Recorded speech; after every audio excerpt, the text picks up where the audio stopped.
Right, so to put it on a breadboard, we need the breadboard itself. We need a 555 timer IC. We need a capacitor. I'm using a 47 microfarad. We need a resistor for the voltage drop. I'm using 330 ohms. And we need two identical resistors. And I'm using 2000 ohm resistors. Then we need an LED to show the output. There we go. Then we need some jumper wires. That is for the power. That is for the grounding. This is to connect the thresholds to the trigger pin. Then of course we're gonna have to jump some cables, for the power and ground. So we have those two wires. Alright, so putting it on a breadboard, we have the 555 timer going in. Then we're gonna ground it, which is the first pin this side. Okay, sorry about that. Which is the first pin here.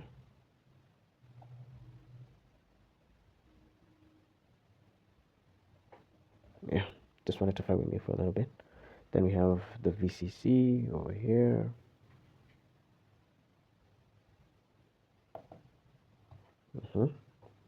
Then we're going to connect the threshold and the triggering pin. That is pin number 2 this side. And pin number 3 this side. Right?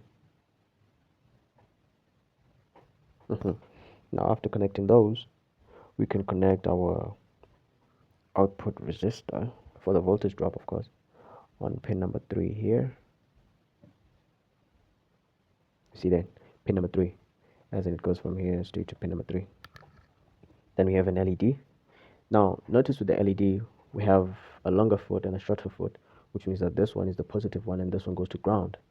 So we're just going to connect that.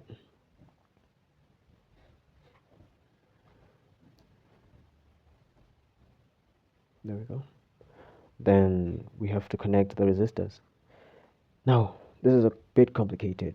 Now we're going to have to connect the resistor from this pin to this pin and one from this pin to the first pin.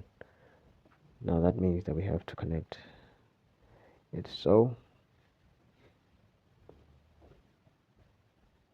That's the first one.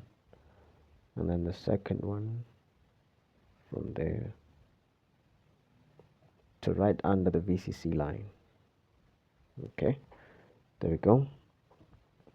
Then now we have to connect the capacitor. The capacitor goes to foot number 2 right next to the ground. That means the same deal with it. Long line positive, short line negative. So we go there, we're going to put that in. Easy. So now our circuit is complete, but now there are a few usual connections like bridging. Then we're going to have to bridge from the positive to the positive. Bridge the negative to the negative. Right, so that's about it. Then now we have to connect our supply voltage. Now I'll connect that to positive, connect that one to negative.